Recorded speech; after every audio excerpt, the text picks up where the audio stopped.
In Lesson 3.3, Day 1, Examples 1 through 3, you will find the rate of change from a table or a graph.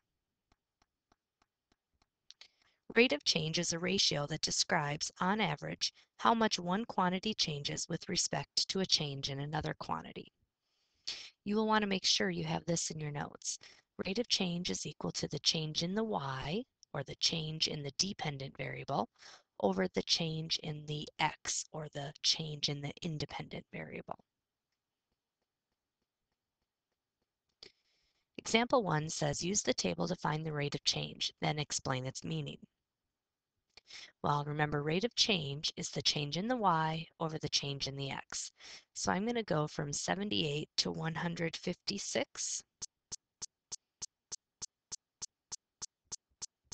To find the change from 78 to 156, I'm going to just take 156 and subtract 78 from it, and I get 78. And from here to here, the change in the x's, it went from 2 to 4. That means it was a change of 2. I'm going to go ahead and check the change there also. From 156 to 234, I'm going to take 234 and subtract 156, and I get 78. And from 4 to 6, that's a change of 2. All of these numbers were going up, so it's a positive change. So now if I want to write the rate of change, it's the change in the y, which was 78, over the change in x, which was 2. This fraction bar is really like a division sign, so I could take 78 and divide it by 2 and end up with 39 over 1.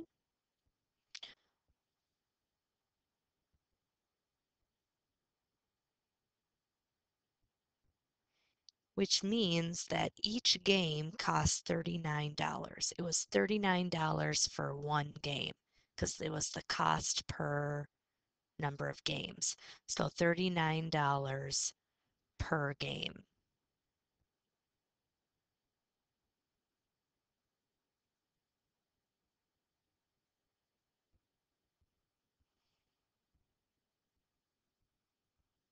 Now you may want to pause the video and try this next one on your own.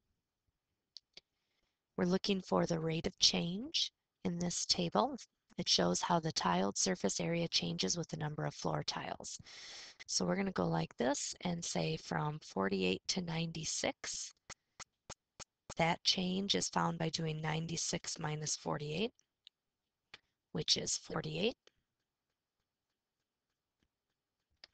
And from 3 to 6, that change was a positive 3.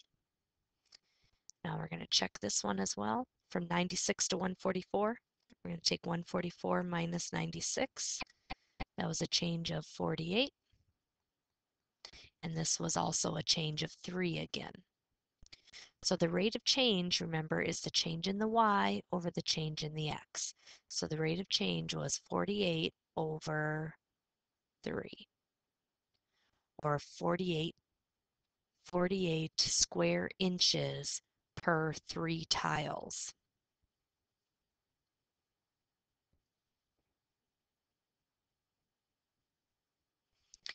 Now let's actually go ahead and do this division. 48 divided by 3.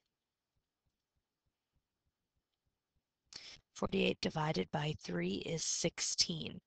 So what this means is that it was 16 inches squared per tile.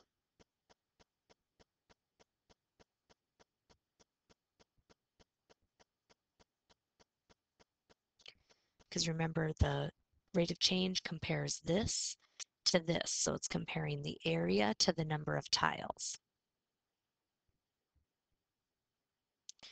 So far, we've been looking at rates of change that are constant, meaning the same. Many real-world situations involve rates or change that are not constant. For example, in number 2, it says the graph shows the number of people who visited U.S. theme parks in recent years. Find the rate of change for 2000 to 2002 and 2002 to 2004. So I'm going to start with the 2000 to 2002. From 2000 to 2002, that's right here, this section. It was going up. Remember, it's the change in y over the change in x. So this is like your y, this is your x. So the change in y, it went from 317 to 324.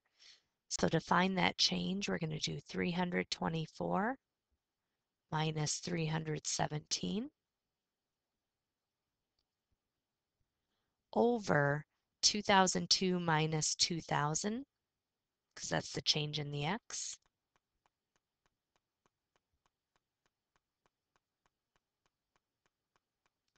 So on the top, 324 minus 317, that's going to equal 7. And 2002 minus 2000 is 2. So the rate of change is 7/2 or 3.5. Now let's go ahead and do the same thing for 2002 to 2004. So we're talking this section right there. I'm going to write it on this side. 2002 to 2004. We're going to look for the change in the y over the change in the x. So our y numbers were 325 minus 324.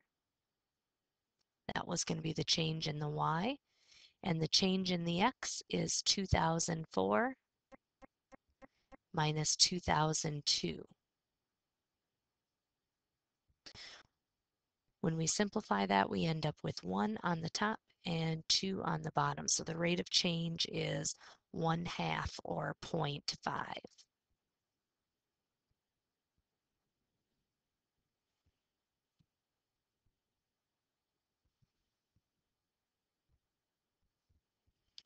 Part B says explain the meaning of the rate of change in each case. Well, in 2000 to 2002, what that one means with the rate of change of 3.5, it means that on average 3.5 million people, million more people attended the theme park each year.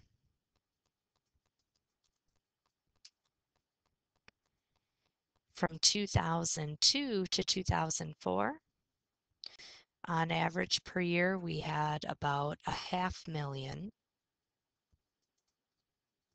more people attending each year.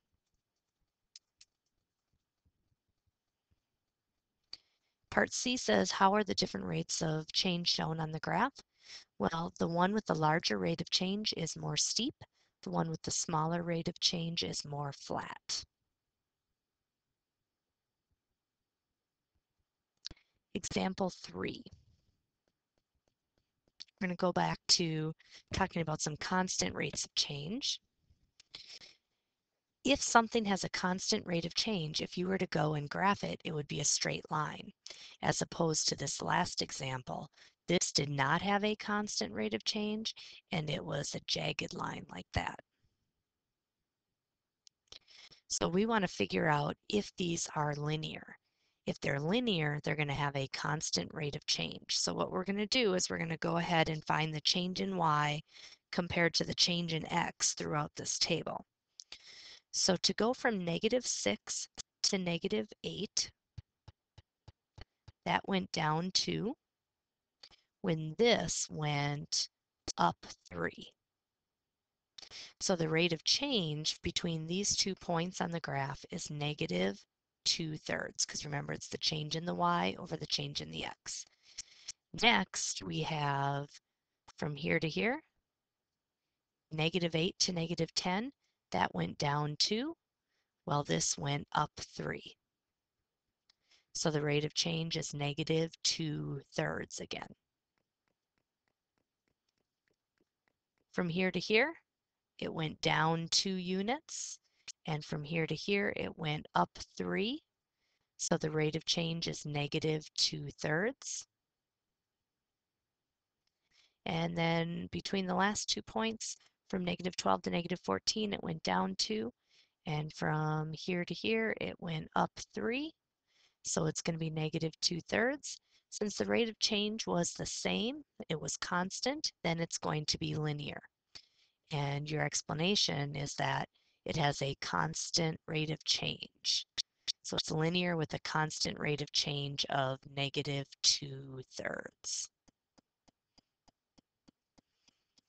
Next up, to go from 10 to 12, that was a change of 2. And from negative 3 to negative 1, that was a change of 2. So this rate of change is 2 over 2, or 1.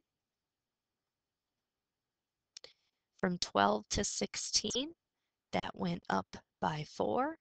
And then from negative 1 to 1, that went up 2. So our rate of change is 4 over 2, or 2.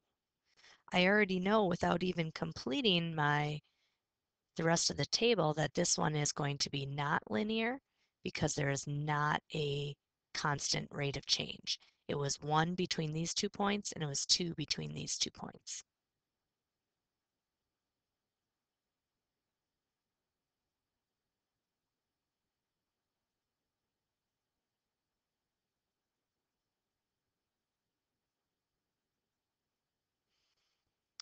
You may want to pause the video and try the next 2 on your own. From 11 to 15, that was an increase of 4. And from negative 3 to negative 2, that was an increase of 1. So the rate of change is 4 over 1, or just 4. Next up, we have from 15 to 19. 15 to 19 increased by 4. Negative 2 to negative 1 increased by 1. So we have 4 over 1 again, or 4 for the rate of change. And then next, from 19 to 23, that increased by 4. And from negative 1 to 1, from negative 1 to 1, that was an increase of 2. So we have 4 over 2.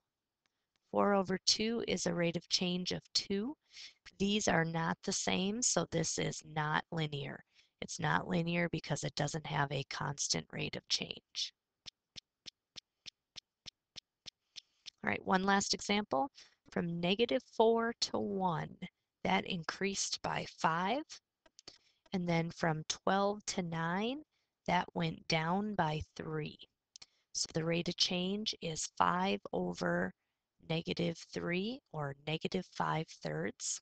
Remember, it doesn't matter where the negative is on the fraction. As long as you have just one negative, that whole fraction is negative. Next up, we have from 1 to 6. That increased by 5. And then from 9 to 6, that went down 3. So 5 over negative 3 is the rate of change. So far we have a constant rate. Let's keep checking. 6 to 11 went up 5. 6 to 3 went down 3. So 5 over negative 3.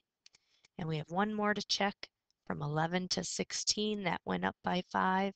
And then 3 to 0, that went down by 3. So that rate of change is also 5 over negative 3. So yes, it is linear because there's a constant rate of change. That constant rate of change is negative 5/3.